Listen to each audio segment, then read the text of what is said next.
చిక్కుపడిపోయావు, నిజమే నువ్వు చీకట్లో ఉన్నావు, నిజమే నీకు మంచిగా బ్రతకాలంది, దేవుని సహాయం తీసుకో బాబు, దేవుని సహాయం తీసుకో నాన్న. ఓ యవనస్తుడా, ఓ ప్రియ దేవుని సంఘమా, దేవుని సహాయం తీసుకో. దేవుడిని చేపట్టుకుంటాడు, దేవుడిని లేపుతాడు. ఓ వ్యభిచారం అందు పట్టబడిన స్త్రీని మార్చలేదా? పాపి అని మనిషిని అనుకుంటున్నా జక్కయ్యను మార్చలేదా? ఒకసారి సమరయ స్త్రీ 5 పెనిమిట్లు ఉన్నారు, 5 పెనిమిట్లు ఉన్న సమరయ స్త్రీని మార్చలేదా?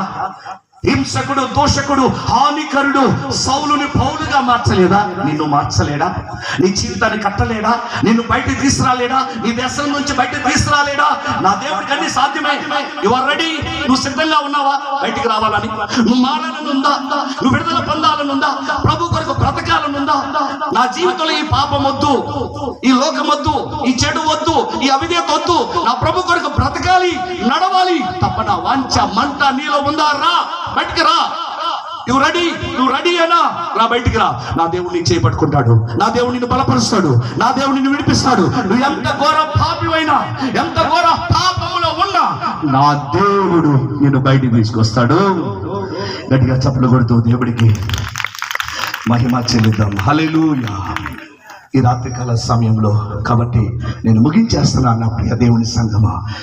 2వ హెచ్చరిక, దేవుని భయం అనేది లేకపోతే నీ ఇంట్లోనైనా బయటైనా ప్రమాద హెచ్చరికలు మోగుతాయి.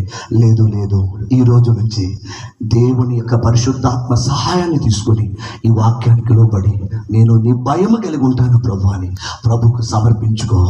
దేవుడు నీ హృదయాన్ని తన భయముతో నింపి నీ జీవితాన్ని దేవుడు కడతాడు.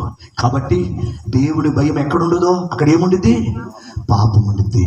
కాబట్టి ఈరోజు అలాగా నీ ఇల్లు, నీ జీవితం ఉండటానికి వీల్లేదు. దేవుని భయముతో నీ ఇల్లు, నీ జీవితం, నీ హృదయము నింపబడాలి.